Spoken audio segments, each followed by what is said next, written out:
Breaking news coming in at this point of time, and this is with regards to the U.S. President Joe Biden, who signed the Resolve Tibet Act, calling for China to quote-unquote resume direct dialogue without preconditions with the Dalai Lama. This is extremely significant because remember, a few days ago we had that visit of Nancy Pelosi with Dalai Lama. We are playing out those visuals as well of that visit.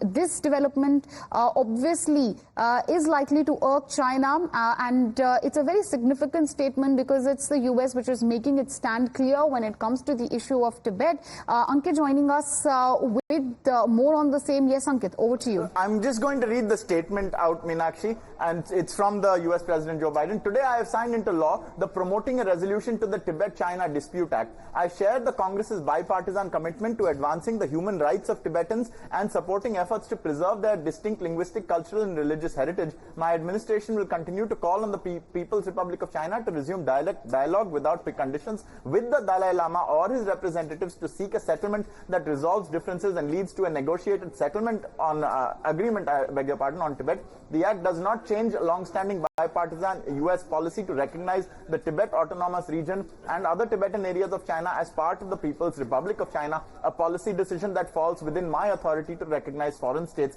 and the territorial bounds of such states. All right, Ankit, thank you for taking us through that statement. Rinjoy is also joining us live on the broadcast. Rinjoy, it's a very clear message for Beijing, which has been given by the U.S. against China's occupation of Tibet. They've said that it needs to be peacefully resolved. This development, one can predict, obviously likely to irk China, and we can expect a rebuttal, as we always do in such cases, from Beijing. First of all, there are three things. China continues to hold on to Tibet, and Tibet is a part of China, is what Biden is saying. But importantly, Biden is telling China, one, speak to the Dalai Lama, and two, continue to ensure that Tibetan religion, Tibetan culture, very rich, should be preserved. Because the Chinese over a period of time have destroyed monasteries, attacked monks, and so on. But what it will do is make China wonder. One, is this the first step by America? Will the Americans go further in the future? Now that they are telling China to speak with the Dalai Lama and to preserve ancient Tibetan culture, will they go further politically? Despite China's rise to be an economic superpower, will the Americans do that? That's really the first thing. The second, will the West follow suit? Will all these European countries follow the Americans and do what the Americans have done?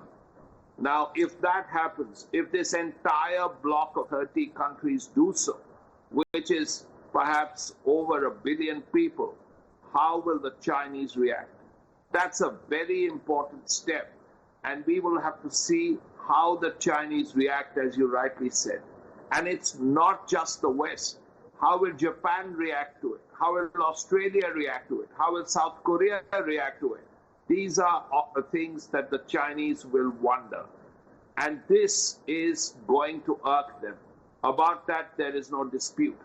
But the fact that Biden has done this right at the end of his first term is something that is important. It's a sign that America is working on China.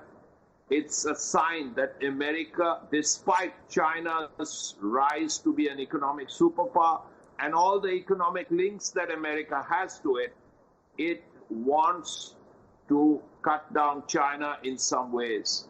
And this is one way of doing it, and we'll have to see how the Chinese react.